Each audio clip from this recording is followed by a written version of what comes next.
నమస్కారం, ఇది సంగతికి స్వాగతం. దేశ లెక్కల పద్దులు తేల్చేందుకు రంగం సిద్ధమవుతోంది. గతంలో ప్రవేశపెట్టిన బడ్జెట్లకు ఈసారి ప్రవేశపెడుతున్న జమా ఖర్చులకు ఎంతో తేడా ఉంది. చాలా వరకు విషయాలు గతంలో ఎప్పుడూ జరగనివే. అందులో మొదటిది సంప్రదాయాన్ని కాదని నెల ముందే లెక్కల పద్దులకు సిద్ధమవటం. కాగా రెండోది రైల్వే బడ్జెట్ను కూడా సాధారణ బడ్జెట్లో కలిపేయటం. ఓ విధంగా స్వాతంత్ర్యం వచ్చినప్పటి నుంచి చేపట్టిన సంప్రదాయ పద్ధతులకు ఈ బడ్జెట్తో కాలం చెల్లినట్టే. మరో ముఖ్య విషయం పెద్ద నోట్ల రద్దు తర్వాత వస్తున్న బడ్జెట్. అలాగే ఆర్థిక స్థితిగతులు మార్చే దిశలో చేపట్టిన వస్తు సేవల బిల్లును అమల్లోకి తీసుకువచ్చే తరుణంలో సిద్ధమవుతున్న జమా ఖర్చుల నివేదిక. ఇలా చాలా విషయాల్లో ఈసారి బడ్జెట్ పాలకపక్షానికి ప్రతిష్టాత్మకంగా మారితే ప్రజలకు ఆశల ఊసులు మోసుకొచ్చేదిగా కనిపిస్తోంది. 5 రాష్ట్రాల ఎన్నికల నేపథ్యంలో జనాకర్షక పథకాలు ప్రకటించలేని ఆసక్తత విత్తమంత్రిది. ఇలాంటి సమయంలో అన్ని వర్గాల్ని సంతృప్తిపరిచే విధంగా బడ్జెట్ను ఎలా తీర్చిదిద్దుతారన్నది చూడాల్సి ఉంది.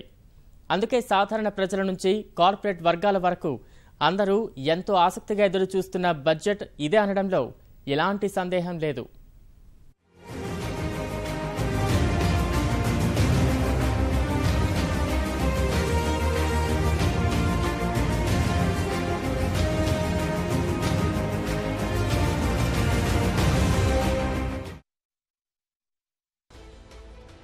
రెండు 2017-18 కేంద్ర బడ్జెట్ ఈ మధ్యకాలంలో అత్యంత కీలకమైన వార్షిక పద్దును అందించేందుకు సమాయత్తమవుతోంది కేంద్రం. పెద్ద నోట్ల రద్దు వంటి చరిత్రాత్మక నిర్ణయంతో పాటు ఎన్డీఏ పదవీకాలం కూడా సగం పూర్తయిన నేపథ్యంలో లక్ష్యాలకు సంబంధించిన కీలకమైన నిర్ణయాలు ప్రకటించాల్సిన తరుణం ఇది. ఇలా అనేక కారణాలతో ప్రత్యేకతను సంతరించుకున్న ఈ బడ్జెట్ పై అందుకు తగ్గట్టుగానే అంచనాలున్నాయి. ఈసారి బడ్జెట్ పై 4 కీలక పరిణామాలు ప్రభావం చూపించనున్నాయి. నెల రోజుల ముందుగానే ప్రవేశపెట్టడం ఒకటి, రెండోది రైల్వే బడ్జెట్ ను ప్రధాన బడ్జెట్ లో కలిపివేయడం, మూడోది పెద్ద నోట్ల రద్దు, 4వ అంశం వస్తు సేవల బిల్లు. అంతేకాదు ఇప్పటి వరకు ఉన్న ప్రణాళికేతర పద్దులు రద్దవుతున్నాయి. అందుకే సాధారణ బడ్జెట్ పై అసాధారణ రీతిలో అంచనాలు నెలకొన్నాయి. స్వాతంత్ర్యం తర్వాత వచ్చిన బడ్జెట్లలో అత్యంత కీలకమైన బడ్జెట్ ఏదైనా ఉందంటే అది ఈ ఏడాది బడ్జెటే.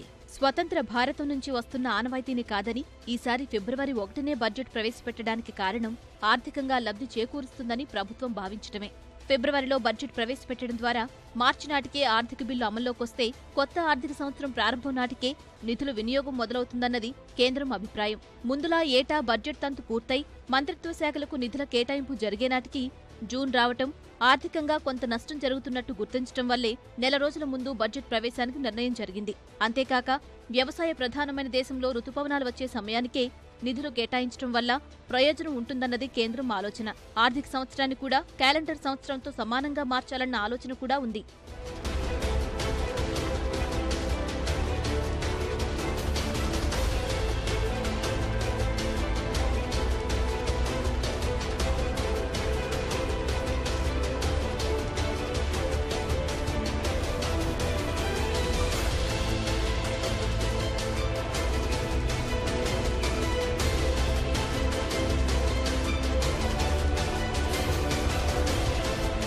అలాగే 92 క్రితం నాటి నుంచి ఆనవాయితీగా కొనసాగుతూ వస్తున్న ప్రత్యేక రైల్వే బడ్జెట్కు చరమగీతం పాడటం వెనుక ఆర్థిక ప్రయోజనపరమైన ఉద్దేశాలు కనిపిస్తున్నాయి. విలీన ప్రతిపాదనతో మొత్తం ఆర్థిక భారం ఇక నుంచి ఆర్థిక మంత్రి చేతుల్లోకి వెళ్లనుంది. ప్రస్తుతం ప్రయాణికుల విభాగంలో రైల్వే ఏటా 1000 కోట్ల నష్టాలను భరిస్తోంది. కేవలం సరుకు రవాణా ద్వారా కూడా ఆశించిన స్థాయిలో రాబడి రావడం లేదు. రైల్వే బడ్జెట్ను విలీనం చేయడం వల్ల రైల్వే శాఖ ప్రభుత్వానికి ఏటా చెల్లించే డివిడెండ్ దాదాపు 9700 కోట్లు చెల్లించనవసరం లేదు. అంటే నష్టాలు లాభాలన్నీ కేంద్రం ఖాతాలోకే. ఓ విధంగా చెప్పాలంటే ఇకపై తపాలా శాఖ మాదిరిగా మారనుంది మన రైల్వే. ఇక ఈసారి బడ్జెట్పై అంతా ఎక్కువగా దృష్టి సారించడానికి అసలు కారణం చలామణిలో 86% ఉన్న పెద్ద నోట్లను రద్దు చేయడం. 125 కోట్ల మందికి పైగా జనాభా ఉన్న ఈ దేశంలో దాదాపు 15 లక్షల కోట్ల విలువైన కరెన్సీ మార్పిడి చేసే సాహసోపేత నిర్ణయాన్ని ఈ ప్రభుత్వం తీసుకుంది. ఇప్పుడు ఆ పరిణామాలు ఎలా ఉండబోతున్నాయన్న అంశంపై మార్కెట్ వర్గాలతో పాటు సాధారణ ప్రజల్లోనూ సందేహాలున్నాయి. నోట్ల రద్దుకు ముందు చలామణిలో ఉన్న 15.4 లక్షల కోట్ల 1500 నోట్లలో దాదాపు 15 లక్షల కోట్లు తిరిగి బ్యాంకులకు చేరాయని వివిధ వర్గాల నుంచి అందుతున్న సమాచారం. పెద్ద నోట్ల రద్దు వల్ల కనీసం 3 లక్షల కోట్ల నగదు బ్యాంకులకు రాకుండా నిలిచిపోతుందని ప్రభుత్వం అంచనా వేసింది. కానీ వాస్తవ పరిస్థితి వేరేగా ఉంది.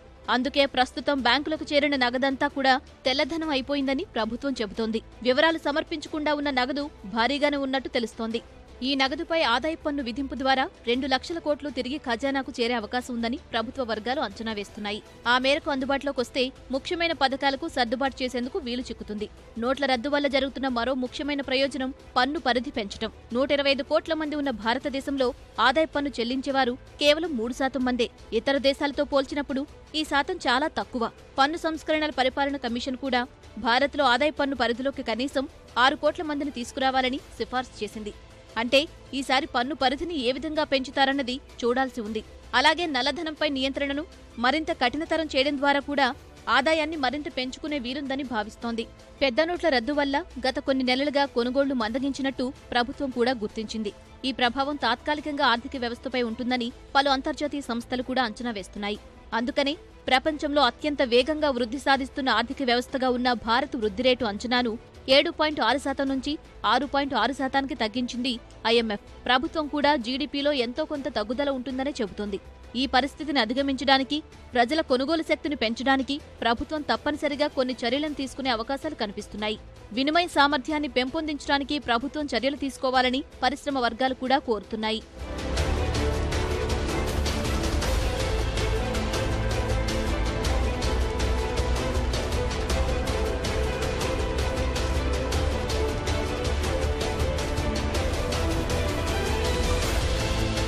ఈసారి బడ్జెట్కు సంబంధించి వస్తుసేవల బిల్లు జీఎస్టీ ప్రముఖ పాత్ర వహించనుంది. 2, 5, 12, 18% 4 విభాగాల పన్నులను జీఎస్టీ కౌన్సిల్ సూచించింది. ఏప్రిల్ 1 నుంచి జీఎస్టీని అమల్లోకి తీసుకురావాలని లక్ష్యంగా పెట్టుకున్నప్పటికీ రాష్ట్రాలతో సంప్రదింపులు ప్రక్రియ పూర్తి కాకపోవడం వల్ల సెప్టెంబర్ 16 గడువుగా అనుకుంటున్నారు. జీఎస్టీలో ఎక్కువ పన్ను 18% ఉంది. ఖరీదైన కార్లు, పొగాకు ఉత్పత్తులపై ప్రస్తుతం 30% వరకు పన్ను ఉంటోంది. ఈ తేడా భర్తీ చేయడం కోసం బడ్జెట్లో వాటిపై సెస్ విధించే అవకాశాలు కనిపిస్తున్నాయి. అలా వచ్చే మొత్తాన్ని ఆర్థిక లోటు ఉన్న రాష్ట్రాలకు 5 ఏళ్ల వరకు పంపిణీ చేయనుంది కేంద్రం. జీఎస్టీ వల్ల పన్నుల వ్యవస్థ సరళీకృతమయ్యి రాబడి పెరగనుంది. ఎక్కువ మంది పన్నుల పరిధిలోకి వస్తున్నందున ప్రభుత్వ ఆదాయం గణనీయంగా పెరుగుతుందని, ఆ ఆదాయం ఉత్పత్తి రంగాన్ని ప్రోత్సహించేందుకు వీలుగా ఖర్చు చేయాలని పరిశ్రమ ప్రతినిధులు కోరుతున్నారు. Demonetization నుంచి పెద్ద బెనిఫిట్ ఏంటంటే that there's a large new group of people that have now will be under the taxation. There's money available that can be reinvested, and I think that's important mana country ki. So all that will help kickstart consumption, creating more jobs. మరో ముఖ్యమైన విషయం నిధుల లభ్యత. వడ్డీ రేట్లు అధికంగా ఉన్నందువల్లే చాలా వరకు ప్రాజెక్టులు నిలిచిపోయాయని, నోట్ల రద్దు వల్ల నగదు అందుబాటులోకి వచ్చినందున వడ్డీ రేట్లు తగ్గించి ప్రాజెక్టులు పట్టాలెక్కించేందుకు తోడ్పడాలని చాలా మంది కోరుతున్నారు. ఏ రకంగా చూసినా నోట్ల రద్దు, జీఎస్టీ ఈసారి బడ్జెట్లో కీలక అంశాలుగా ఉంటాయని మార్కెట్ విశ్లేషకులు చెబుతున్నారు. అలాగే సేవా పన్ను 16 నుంచి 18% పెంచే అవకాశం ఉన్నట్టు తెలుస్తోంది. ప్రస్తుత ఆర్థిక సంవత్సరానికి సర్వీస్ ట్యాక్స్ 15% ఉంది. వస్తు సేవల పన్ను అమలయ్యే వరకు పెంచిన సేవా పన్ను అమల్లో ఉంటుందని సమాచారం. కేంద్ర రాష్ట్ర ప్రభుత్వాలు విధించే లెవీలైన excise duty, service tax, VAT అన్ని జీఎస్టీలో అంతర్భాగం అవుతాయి. గత బడ్జెట్లో సేవా పన్నును 0.5% నుంచి 15%గా నిర్ణయించారు. ఈసారి కనీసం మరో 1% పెంచడం ద్వారా 16% చేస్తారని అంచనా. అయితే సేవా పన్నును వివిధ రకాలుగా విధించే అవకాశమూ లేకపోలేదని మరికొందరంటున్నారు. One is that it is coming immediately after demonetization, which has had a huge impact on the economy and the common man. Every single individual, see, unlike all other actions of the government which only impact one small section or the other, this has hit every Indian. So the government has to send some signals, some positive signals, and the budget is the ideal location. So there is a great deal of anticipation about what kind of schemes or announcements will be there in the budget. It is important, and I'm certain that the government will know the public sentiment and try and deal with it. మరోవైపు నోట్ల రద్దు వల్ల గృహ నిర్మాణం, స్థిరాస్తి మందగించింది. ఈ రంగానికి ఊపు తెచ్చేందుకు ప్రయత్నాలు జరిగే అవకాశాలున్నాయి. అసంఘటిత రంగంలోని కార్మికులు ఎక్కువగా ఆధారపడిన రంగం ఇది. ఎక్కువగా ఉపాధి కల్పించాల్సిన పరిస్థితి ఉంది. నెలకు 10 లక్షల ఉద్యోగాల కల్పన చేయాల్సి ఉంది. ఎక్కువ మందికి ఉపాధి కల్పించే ఈ రంగానికి ఎక్కువ ప్రాధాన్యత ఇచ్చే అవకాశం ఉన్నట్టు తెలుస్తోంది. సిమెంట్, ఉక్కు వంటివి కూడా నిర్మాణ రంగంపై ఆధారపడి ఉన్నాయి. జీడీపీ పెరుగుదలలోనూ ఇదే కీలకం. అలానే పెద్ద నోట్ల రద్దు వల్ల చిన్న మధ్యతరహా పరిశ్రమలకు ఇబ్బంది కలిగింది. ఇప్పటి వరకు అసంఘటిత రంగంలో ఉన్న ఈ పరిశ్రమలు నోట్ల రద్దు వల్ల సంఘటిత రంగంలోకి మారే అవకాశం వచ్చిందని విశ్లేషకులు చెబుతున్నారు. నోట్ల రద్దు వల్ల ఏర్పడిన నష్టాన్ని తిరిగి భర్తీ చేయగలిగే సామర్థ్యం వీటికే ఉందంటున్నారు. ఈ పరిశ్రమలకు ప్రోత్సాహం ఇస్తే ఉపాధి సమస్యను అధిగమించొచ్చని సూచిస్తున్నారు. Our economy all not white economy. So I think the people now the great opportunity has come to everything in white. A small scale industry, MSME, who are doing some business in other economy, now they have to change it. Probably they are also willing to change. But the completely whatever the cash flow they had, it is extinguished. They have to get loan from the bank. I think banks should be come forward to help MSME unit so that they can, without losing job, without cutting the production, they can do business as they were doing earlier. I think government should initiate whether the banks are properly funding MSME. మౌలిక సదుపాయాల కల్పన గతంతో పోలిస్తే ఎన్నో రెట్లు మెరుగైనప్పటికీ ప్రభుత్వ లక్ష్యానికి దూరంగానే ఉంది. గత ప్రభుత్వ కాలంలో రోజుకు 1 నుంచి 2 కిలోమీటర్ల జాతీయ రహదారుల నిర్మాణం జరిగేది. ఈ ప్రభుత్వం వచ్చాక మంత్రి నితిన్ గడ్కరీ ఏకంగా 40 కిలోమీటర్ల లక్ష్యాన్ని విధించారు. ఈ ఏడాది 18 నుంచి 20 కిలోమీటర్ల మేర జాతీయ రహదారుల విస్తీర్ణం జరిగింది. అనుకున్న లక్ష్యం మేరకు రహదారుల విస్తరణ, మౌలిక సదుపాయాల కల్పనకు వీలుగా ఈసారి బడ్జెట్లో ఈ రంగానికి అధిక ప్రాధాన్యం ఉంటుందని చెబుతున్నారు. గతంలో ప్రకటించిన సాగరమాలలో నిధుల వినియోగమైతే తక్కువగానే జరిగింది. పశ్చిమ తీరంలో వర్తక వాణిజ్యం సంతృప్తికర స్థాయికి వచ్చినందున వైజాగ్, చెన్నై, బెంగళూరు పారిశ్రామిక నడవలకు అధిక ప్రాధాన్యత దక్కే అవకాశం ఉంటుంది. సరుకు రవాణా అన్నది ప్రస్తుతం అత్యంత భారంగా మారింది. ఉత్పత్తి వ్యయంలో ఇది దాదాపు 20% కంటే ఎక్కువగా ఉన్నట్టు తెలుస్తోంది. దేశీయంగా ముడిసరుకును తరలించడం కూడా ఇప్పుడు అధిక వ్యయమవుతోంది. ముంబై నుంచి ఢిల్లీకో మరో ప్రాంతానికో ముడిసరుకును రవాణా చేయడం కంటే ముంబై రేవు నుంచి లండన్, దుబాయ్కు రవాణా చేయడం చౌకగా ఉన్నట్టు చెబుతున్నారు. దేశవ్యాప్తంగా ప్రత్యేకమైన సరుకు రవాణా కారిడార్లు ఏర్పాటు చేసి నిధులు అధికంగా కేటాయించేందుకు అవకాశాలున్నాయి. దేశంలోని మొత్తం సరుకు రవాణాలో 90% సముద్రయానం ద్వారానే జరుగుతోంది. ఈ రంగాన్ని ప్రోత్సహించేందుకు ప్రభుత్వం గతేడాదే చాలా రాయితీలు ప్రకటించింది. పోర్టులు రద్దీగా ఉన్నప్పుడు విధించే పన్నులో 10% తగ్గించారు. కొత్త పోర్టులు, కంటైనర్ టెర్మినళ్లు, లాజిస్టిక్ పార్కులు ఏర్పాటు చేసిన వారికి 10 ఏళ్లు అన్ని రకాల పన్నుల నుంచి మినహాయింపు ఇచ్చారు. నౌకాశ్రయాల నిర్మాణంలో 100% విదేశీ పెట్టుబడులకు అనుమతినిచ్చింది. అయినా ఈ రంగం అనుకున్నంత వేగాన్ని పుంజుకోలేదు. తూర్పు తీరంలో పెరుగుతున్న నౌకాశ్రయ కార్యకలాపాలు, కొత్తగా ఏర్పడిన రాష్ట్రం, కొత్తగా వస్తున్న రాజధానికి అనుసంధానం వంటి కారణాలతోనూ తూర్పు తీరంలో దక్షిణాదికి ప్రాధాన్యం లభించే అవకాశాలు కనిపిస్తున్నాయి. రవాణా వ్యయం తగ్గింపుపై దృష్టి సారిస్తే బాగుంటుందన్నది సంబంధిత వర్గాల అభిప్రాయం. Sagarmala project is a project which helps all the ports to develop, in and around, and there is a lot of emphasis on the east coast. New Andhra Pradesh government has taken over now, and then they are also putting a lot of thrust. There is a big coastal area which AP government shares, on the entire east coast if you look at it, and there is so much of congestion on the west coast. Like Mumbai and Mundra ports, they are all congested. And then there is a cost difference element is also involved. There is a huge cost in terms of handling the cargo through the Mumbai port. So we suggested that the entire east coast should be developed, including all the ports, including the Krishnapatnam which is coming up, the new port which is also planned out in Andhra Pradesh. And we also suggested that there should be a train link, పెట్టుబడుల ఉపసంహరణ ప్రక్రియ కూడా ప్రభుత్వం అనుకున్నంత వేగంగా జరగలేదు. ఈ ఏడాది ప్రభుత్వ రంగ సంస్థల నుంచి 50 నుంచి 60 వేల కోట్ల రూపాయల పెట్టుబడులు ఉపసంహరించాలని లక్ష్యంగా పెట్టుకున్నారు. అన్ని ప్రభుత్వ రంగ సంస్థల్లోనూ ప్రభుత్వ వాటా 75% మించి ఉండకూడదన్నది ప్రభుత్వ విధానం. అయితే ఇప్పటికీ కోల్ ఇండియాతో పాటు కొన్ని సంస్థల్లో ఈ వాటాకు మించి ప్రభుత్వ పెట్టుబడులున్నాయి. అన్ని ప్రభుత్వ రంగ సంస్థల్లో వాటాను 75%కి కుదించుకునే అవకాశం ఉంది. కిందటి బడ్జెట్లో రక్షణ రంగానికి కేటాయించిన మొత్తంలో సైనిక దళాలకు 60%, నౌకాదళానికి 17%, వైమానిక దళానికి 23% నిధుల కేటాయింపు జరిగింది. ఈసారి సైనిక దళాలకు ఈ మొత్తాన్ని మరింత పెంచే అవకాశం ఉంది. నోట్ల రద్దు తర్వాత నగదు రహిత లావాదేవీలను ప్రోత్సహించే క్రమంలో డిజిటల్ ఇండియాకు ఈసారి అధిక ప్రాధాన్యం దక్కనుంది. అంకుర పరిశ్రమలు, ఈ కామర్స్ ను ప్రోత్సహించేందుకు చర్యలుండొచ్చు. ముఖ్యంగా నల్లధనానికి వ్యతిరేకంగా చేపట్టిన పెద్ద నోట్ల రద్దు నిర్ణయంపై అందరి దృష్టి ఉంది. ఇక ముందు ఎలాంటి చర్యలు తీసుకుంటారు, అందుకు సంబంధించి బడ్జెట్లో ఎలాంటి ప్రతిపాదనలు ఉంటాయోనని సామాన్య జనం వేచి చూస్తున్నారు. పేద గొప్ప మధ్య అంతరాన్ని విపరీతంగా పెంచేసిన నల్లధనం మూలాల్ని పెకిలించి వెయ్యాలన్నది చాలా మంది అభిప్రాయం. సామాన్య ప్రజల మనోభావాలకు అనుగుణంగా కేంద్రం ఎలాంటి చర్యలు తీసుకోనుందో చూడాలి. బడ్జెట్ అనగానే సామాన్య జనం ధరల తగ్గింపు గురించి ఆలోచిస్తే వేతన జీవులు, కార్పొరేట్ వర్గాలు పన్నుల మోతలు లేకుండా ఉంటే బాగుంటుందని ఆశిస్తారు. ప్రతి బడ్జెట్ సమయంలో ఇలాంటి ఆశలు, ఆకాంక్షలు సహజమే. పెద్ద నోట్ల రద్దు పరిణామాలతో అది మరికాస్త పెరిగింది. ఆ నిర్ణయం వల్ల నిత్యావసరాల ధరలు తగ్గుతాయని, పన్నులు దిగొచ్చే అవకాశం ఉందని కేంద్రం పదే పదే చేసిన ప్రకటనలు ఆసక్తి మరీ కాస్త పెంచాయి. వాటన్నింటికీ తగ్గట్టుగా వ్యక్తిగత ఆదాయ, కార్పొరేట్ పన్నును ప్రభుత్వం తగ్గించే అవకాశాలున్నట్టు తెలుస్తోంది. తద్వారా మరింత మంది పన్నులు చెల్లించే అవకాశాలుంటాయని, దేశ ఆర్థిక పరిస్థితి మరింత బలపడే అవకాశాలున్నాయని ఆర్థిక నిపుణుల అభిప్రాయం. వాటితో పాటు కేంద్రం ఇంకా ఏ అంశాల్లో ఏమేం చేసే అవకాశం ఉంది, అంచనాలు ఎలా ఉన్నాయి?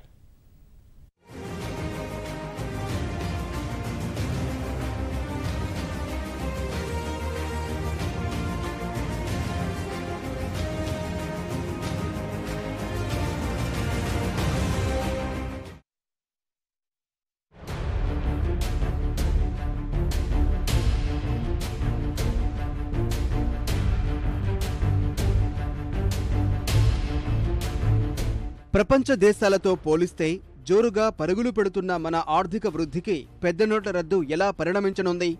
మందగమనంలోకి జారుకుందని కొందరు చెబుతున్నా అది తాత్కాలికమేనని ప్రభుత్వం కుండబద్దలు కొడుతోంది. ఈ మేరకు భవిష్యత్ దివ్యంగా ఉంటుందని ఆర్థిక సర్వే 2016-17 స్పష్టం చేసింది. సార్వత్రిక బడ్జెట్ ప్రవేశపెట్టడానికి ముందు ఆర్థిక సర్వేను లోక్సభ ముందు ఉంచిన ఆర్థిక మంత్రి అరుణ్ జైట్లీ దేశ ఆర్థిక ఆరోగ్యం ఆశావహంగా ఉందన్న సంకేతాలు పంపారు. సంక్షేమం, సంస్కరణలు జోడుగుర్రాలుగా సాగుతున్న దేశ ప్రగతి రథానికి అవరోధాలు తాత్కాలికమేనని స్పష్టం చేశారు. ఇందులో కొంచెం వాస్తవం ఉందంటున్నారు విశ్లేషకులు. వృద్ధి రేటును మళ్లీ యథావిధిగా పట్టాలెక్కించేందుకు ప్రస్తుత బడ్జెట్లో అనేక చర్యలు తీసుకునే అవకాశాలు కనిపిస్తున్నాయి. ఇందులో ముఖ్యమైనది వ్యక్తిగత ఆదాయ పన్ను స్లాబు రేట్లు తగ్గించడం. సగటు వేతన జీవులు వీటిపై చాలా ఆశలు పెట్టుకున్నారు.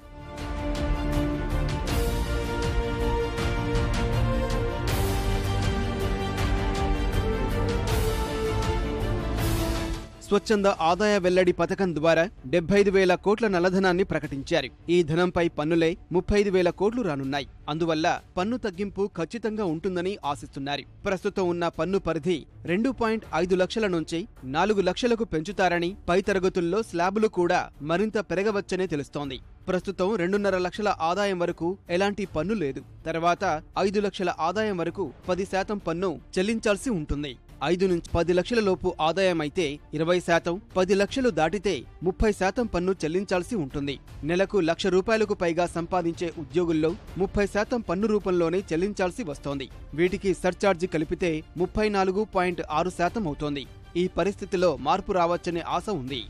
నోట్ల రద్దు వల్ల బ్యాంకులకు పెద్ద ఎత్తున నగదు నిల్వలు వచ్చి చేరాయి. కొత్త నోట్లు తగిన స్థాయిలో అందుబాటులోకి వచ్చినందున ఆర్థిక వృద్ధి గాడిన పడే అవకాశాలు కనిపిస్తున్నాయి. జీఎస్టీ వంటి ఇతర వ్యవస్థాగత సంస్కరణలు తోడైతే వృద్ధి రేటు 8 నుంచి 10% పుంజుకుంటుందని ఆర్థిక శాఖ లెక్కగట్టింది. మధ్యతరగతికి గృహయోగం కలిగించేందుకు 2022 నాటికి అందరికీ ఇళ్లు అని చెబుతున్న ప్రభుత్వం వడ్డీ రాయితీతో గృహరుణ సౌకర్యాన్ని కల్పించనున్నారు. ఈ పథకాన్ని ముందుకు తీసుకువెళ్లేందుకు, వేతన జీవులకు ఊరట కలిగించేందుకు కొత్త ఆలోచన చేస్తోంది. వ్యక్తిగత ఆదాయ పన్ను మినహాయింపుల్లో గృహ నిర్మాణానికి సంబంధించిన రుణాల వడ్డీ చెల్లింపులపై ఇప్పటి వరకు ఉన్న రాయితీని 2 లక్షల నుంచి 3 లక్షలకు పెంచుతారన్న అభిప్రాయం వ్యక్తమవుతోంది. ప్రస్తుతం ఉన్న ఆరోగ్య బీమా, విద్యా రుసుముల పరిమితిని పెంచాలన్న డిమాండ్లు ఉన్నాయి. ప్రస్తుతం వైద్యం కోసం ఏడాదికి 15,000 వినియోగానికి మాత్రమే పన్ను మినహాయింపు ఉంది. దీన్ని 50,000కు పెంచడంతో పాటు ఆరోగ్య బీమా ప్రీమియం చెల్లింపుపై రాయితీని కూడా 50,000కు పెంచాలన్న డిమాండ్ వినిపిస్తోంది. Insurance premium is generally on the rise, and although there are a lot of efforts taken by the regulator to control it, but if the service tax is exempted from insurance premium, it can be a great boon and can really help in the penetration of health insurance in India. Health insurance has to penetrate in a big way in India because the economy of this country is dependent on the health of the younger individuals. So more and more of young and healthy people should come forward and take health insurance. That will naturally reduce the premium and it will create a more young and healthy living population in India. వేతన జీవులతో పాటు ఈ బడ్జెట్పై corporate ప్రపంచం చాలా ఆశలే పెట్టుకుంది. ఎన్నో ఏళ్లుగా పారిశ్రామిక వర్గాలు కోరుతున్న పన్నుల తగ్గింపు ఈసారి ప్రకటిస్తారన్న అంచనాతో ఉంది. ఎన్డీఏ అధికారంలోకి వచ్చిన వెంటనే కార్పొరేట్ ట్యాక్స్ ను రాబోయే 4 ఏళ్లలో ప్రస్తుతం ఉన్న 30% నుంచి 25%కి తీసుకువస్తానని ఆర్థిక మంత్రి హామీ ఇచ్చారు. నోట్ల రద్దు తర్వాత ప్రభుత్వానికి ఆర్థికంగా వెసులుబాటు రావడం వల్ల వాటిని అమల్లో పెట్టడానికి ఇదే సరైన తరుణం. ఈ బడ్జెట్ తర్వాత ఆర్థిక మంత్రికి పూర్తిస్థాయి బడ్జెట్ ప్రవేశపెట్టడానికి 1 ఏడాదే వెసులుబాటు ఉంది. 2019లో ఎన్నికలు ఉండడంతో ఆ ఆర్థిక సంవత్సరం ముందు ప్రవేశపెట్టే బడ్జెట్ కేవలం లెక్కల పద్దు మాత్రమే. అందులో విధానపరమైన నిర్ణయాలు ప్రకటించే అవకాశం అంతగా ఉండదు. కాబట్టి ఆర్థిక మంత్రి తన హామీని నిలబెట్టుకునే దిశలో కొంత సానుకూలంగా వ్యవహరించవచ్చని కార్పొరేట్ వర్గాలు అంచనా వేస్తున్నాయి.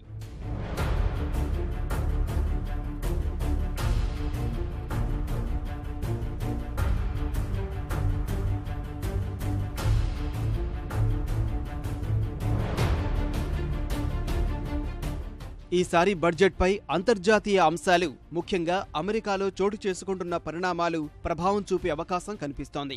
అమెరికా అధ్యక్షుడిగా ఎన్నికైన డొనాల్డ్ ట్రంప్ తమ దేశంలో కార్పొరేట్ పన్నులు 15% తెస్తానని ప్రకటించారు. అది అమలైతే పెద్ద ఎత్తున పెట్టుబడులు అటువైపు మళ్లే అవకాశముంది. విదేశీ పెట్టుబడిదారులు కూడా భారత్లో పన్నుల తగ్గింపు ఉంటుందా అన్న విషయాన్ని నిశితంగా పరిశీలిస్తున్నారు. భారత పరిశ్రమల సమాఖ్య CII అయితే ఈసారి పన్నును 18% తగ్గించాలని కోరుతోంది. ఆ విధంగా చేస్తే ప్రపంచవ్యాప్తంగా పెట్టుబడులకు అనువైన దేశాల సరసన నిలవనుంది. అలానే భారత్లో తయారీ కార్యక్రమానికి ఊపు లభిస్తోందని తెలుపుతోంది CII. ప్రభుత్వం ఈ విషయంపై నిర్దిష్టంగా ఏమీ చెప్పకపోయినా ఆ మేరకు సంకేతాలైతే వస్తున్నాయి. కేంద్ర ఆర్థిక మంత్రితో పాటు ఇతర మంత్రులు పలు వాణిజ్య సదస్సుల్లో ఈ విషయంపై పరోక్షంగా చెబుతున్నారు.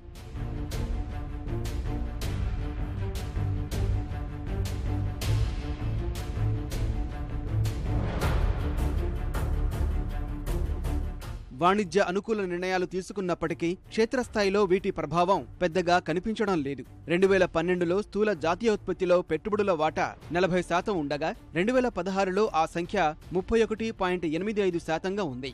మూడవ త్రైమాసికంలో కొత్త పెట్టుబడులు 2 లక్షల కోట్లుగానే తేలింది. పెట్టుబడుల శాతం తగ్గడంపై దృష్టి సారించిన కేంద్రం ఈసారి మరిన్ని ప్రోత్సాహకాలు ప్రకటించే అవకాశం ఉంది. ముఖ్యంగా రియల్ ఎస్టేట్లో కొత్త ప్రాజెక్టులు ఊపందుకోలేదు. ఈ ఖాళీ పూరించాల్సి ఉంది. 2015లో ప్రకటించిన ప్రధానమంత్రి ఆవాస్ యోజన పథకం కింద 2022 కల్లా అర్హత గల అందరికీ నివాస సౌకర్యం కల్పించాలన్నది ప్రభుత్వ ఉద్దేశంగా ఉంది. ఈ పథకం కింద దాదాపు 2 కోట్ల ఇళ్లు నిర్మించాలని లక్ష్యంగా పెట్టుకున్నారు. ఏడాదికి 30 లక్షల ఇళ్ల నిర్మాణం చొప్పున 7 ఏళ్లలో పూర్తి చేసేందుకు నిర్ణయించారు. నీడలేని అల్పాదాయ వర్గాలకు ఈ పథకం ఓ వరం లాంటిది. అందుకే ఈ పథకాన్ని విజయవంతం చేయడానికి అనేక చర్యలు తీసుకుంది. ఇందులో భాగంగా సులభంగా రుణాలు అందించడం, వడ్డీ రేట్లు తక్కువగా ఉండేలా చర్యలు తీసుకోవడం వంటి చేసింది. 26 రాష్ట్రాల్లోని దాదాపు 2508 పట్టణాల్లో ఈ పథకాన్ని చేపట్టినా అనుకున్నంత వేగంగా పనులు మాత్రం జరగడం లేదు. ప్రతిష్టాత్మకంగా తీసుకున్న ఈ పథకంపై ప్రభుత్వం ప్రత్యేక దృష్టి సారించాల్సిన అవసరం ఉంది.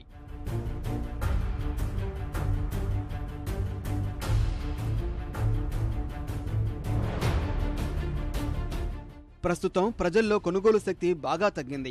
ఆ వినిమయ సామర్థ్యాన్ని మళ్లీ పెంచేలా మరిన్ని చర్యలు తీసుకునేందుకు ప్రభుత్వం యోచిస్తోంది. ముఖ్యంగా గ్రామీణ ప్రాంతాల్లో కొనుగోలు శక్తిని పెంచేందుకు సార్వత్రిక కనీస ఆదాయ పథకం UBIని ప్రవేశపెట్టాలని ఆలోచన చేస్తున్నారు. అంటే దారిద్ర్య రేఖకు దిగువన ఉన్న కుటుంబాలకు నెలకు 1000 రూపాయలు చొప్పున వారి ఖాతాలకు బదిలీ చేయడం. ఈ పథకం వల్ల దాదాపు 27 కోట్ల కుటుంబాలకు ప్రయోజనం కలిగే అవకాశం ఉన్నట్టు తెలుస్తోంది. దేశ ప్రజలు ఆశిస్తున్నట్టుగా అందరికీ అన్ని రకాలుగా వరాలు కురిపించే అవకాశం రావాలంటే ప్రభుత్వానికి ఆదాయం పెరగాలి. ఆదాయం పెరిగితేనే తాననుకున్న విధంగా వరాల జల్లు కురిపించవచ్చు. వస్తు సేవల బిల్లుతో ప్రభుత్వ ఆదాయం పెరుగుతుందని భావిస్తున్నప్పటికీ ఇప్పట్లో అమలయ్యే అవకాశం లేకపోవడం వల్ల ఆదాయానికి సంబంధించి ఖచ్చితమైన లెక్కలు ఉండే అవకాశం లేదు. ఇప్పుడున్న పరిస్థితుల్లో ప్రభుత్వం తాను ప్రకటించిన పథకాల మేరకే చర్యలు తీసుకునే అవకాశాలున్నాయి. అదనపు పథకాల జోలికి పోయే అవకాశాలు తక్కువే.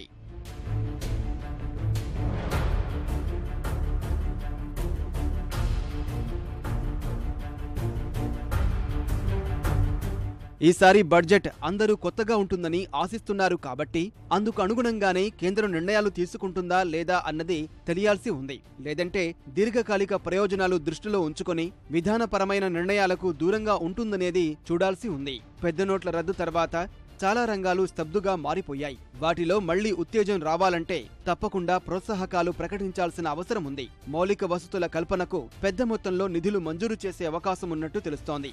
ఏది ఏమైనప్పటికీ ఈసారి బడ్జెట్ మాత్రం అందరినీ ఆకర్షించే విధంగానే ఉంటుందని చెబుతున్నారు ఆర్థిక విశ్లేషకులు. పెద్ద నోట్ల రద్దు వల్ల తలెత్తిన పరిణామాల ప్రభావం కనిపించకుండా ఉండేందుకైనా ప్రభుత్వం వ్యూహాత్మకంగా వ్యవహరిస్తుందని చెబుతున్నారు.